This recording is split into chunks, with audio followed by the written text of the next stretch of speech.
Hello everyone, अस्सलाम वालेकुम। आप देख रहे हैं रिक्टरली। मेरा नाम है अलीसन। उम्मीद करता हूँ आप ठीक ठाक होंगे, खैरियत से होंगे, अपना और अपने चाहने वालों का खूब ख्याल रख रहे होंगे।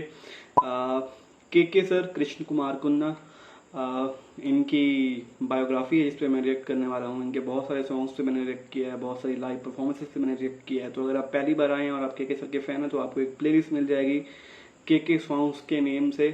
उसमें वो सारे सॉन्ग्स ऐड हैं, तो आप वो भी चेक कीजिएगा।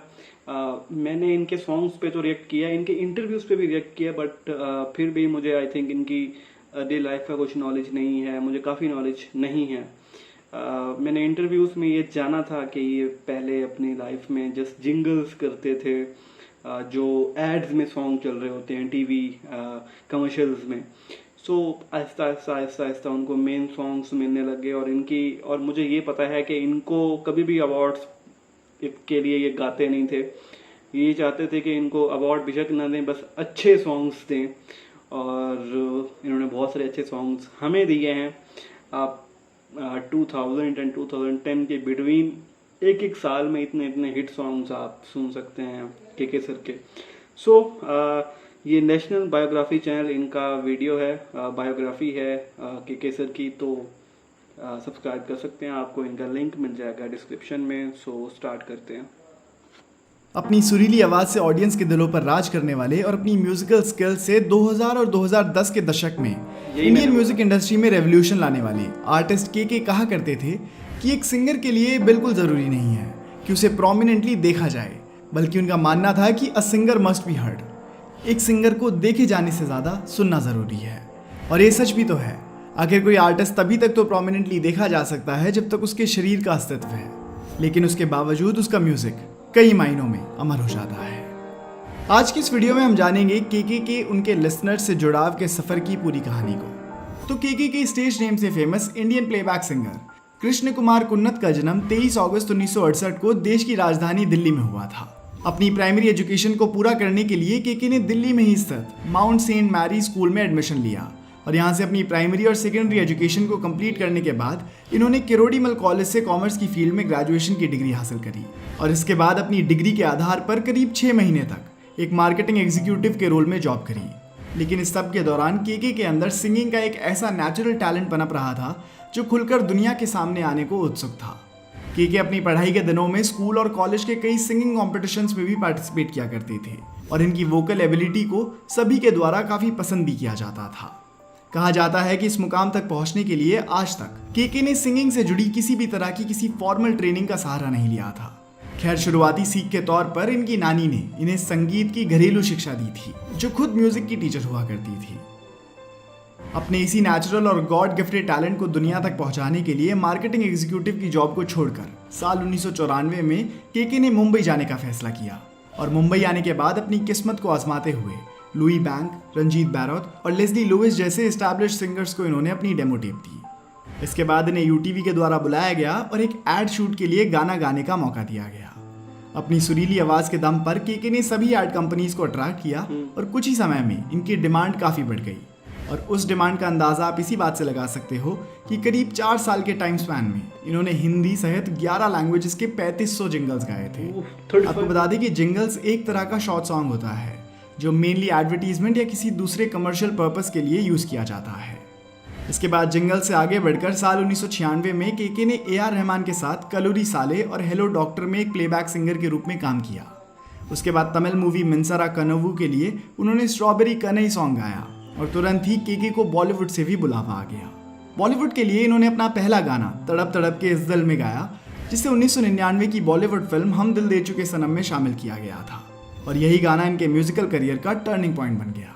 इसी साल एक American multinational music company Sony Music India में लॉन्च हुई थी, और वो उस वक्त नए आर्टिस्ट के तलाश में थी।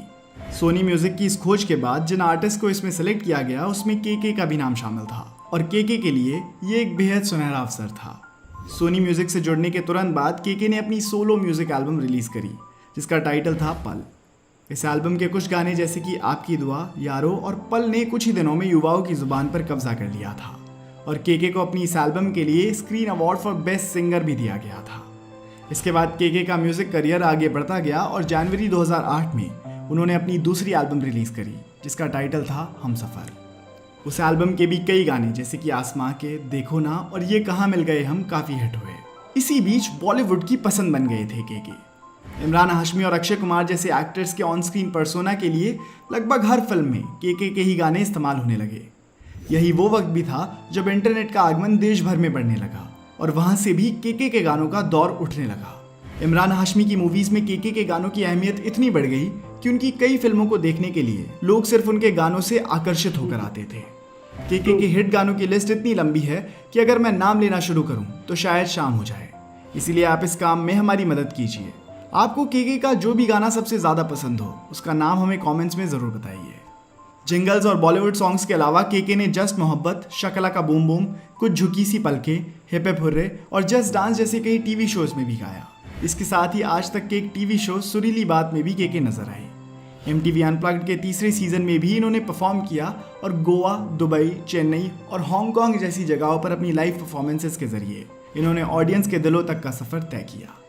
दोस्तों, अपनी गॉड गिफ्टेड वॉइस और लोगों के दिलों में उतर जाने वाले अपने गानों के साथ के कई कॉन्सर्ट्स में पार्टिसिपेट किया करते थे। ब्लैक आइड इवेंट्स हाउस ने के लिए ऐसे ही एक कॉन्सर्ट का आयोजन किया था। 31 मई 2022 को होने वाला एक कॉन्सर्ट गुरदास कॉलेज के स्टूडेंट यूनियन के लिए आयोजित किया गया था।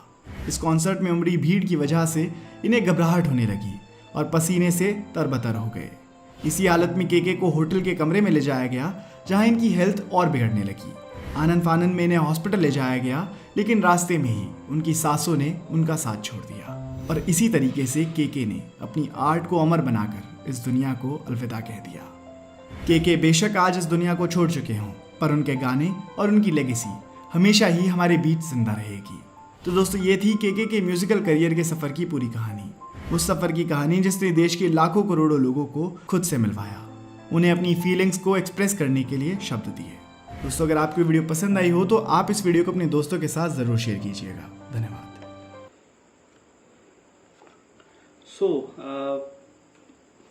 लाइफ ऐसे ही है, अनप्रेडिक्टेबल है। हमें भी नहीं पता कि हम कब तक जी रहे हैं। बट के सर बहुत कुछ देखे गए हैं। उनका नाम हमेशा ज़िंदा रहने वाला है। वो हमेशा ज़िंदा रहने वाले हैं। मैंने अपनी पहले वाली कई वीडियोस में ये बात की है कि मैंने बहुत सारे सिंगर्स को लाइव परफॉर्मेंसेस मैंने देखी हैं, बट जो के सर की एनर्जी मैंने ऑन स्टेज देखी है वो किसी सिंगर में नहीं देखी। अपनी पूरी जान से परफॉर्म कर रहे होते हैं, फुल ऑडियंस से इंगेज होके। तो वैसा ही कुछ उतनी ही मैंने एनर्जी इनके लास्ट वाले जो परफॉर्मेंस थी, अपनी लाइफ के लास्ट परफॉर्मेंस में कलकत्ता के आई गेस किसी कॉलेज में था वो, तो वहाँ देखी थी और भीड़ काफ़ी थी, बट वो फिर भी उसी एनर्जी को कैरी ऑन करके चल रहे थे और उसी भीड़ की वजह से उनकी तबीयत ख़राब हुई और वो इस दुनिया से ही चले गए। मेरे ख्याल में अगर रीज़न यही था कि भीड़ की वजह से ही उनकी तबीयत ख़राब हुई, तो आई गेस जो भी कॉलेज था उसके ऊपर केस बनता है, एटलीस्ट उसकी इंक्वायरी बनती है। उस हॉल में ज़रूरत से ज़्यादा लोग थे, इतने ज़्यादा लोग होने ही नहीं चाहिए थे। जितनी कैपेसिटी थी उतने ही लोग रखने चाहिए थे। तो कहीं ना कहीं उनका हाथ ज़रूर है, उनकी एटलीस्ट लापरवाही ज़रूर है उस कॉलेज की। सो आई डोंट नो इंक्वायरी हो भी रही हो तो। और मैं कई बार ये अपनी वीडियोस में कहता रहा था कि विश है मेरी कभी मैं इनका कॉन्सर्ट लाइव अटेंड करूं, बिकॉज अलग मज़ा आता था इनके कॉन्सर्ट्स में। ये जितना इंगेज रहते थे अपनी ऑडियंस से, जितना एनर्जेटिक रहते थे, बट वो विश भी अधूरी रह गई। एटलीस्ट इनके सॉन्ग्स हैं जो हमेशा जब भी हमें वो याद आए हम वो सुन सकते हैं। बहुत सारे हिट सॉन्ग्स हैं उनके।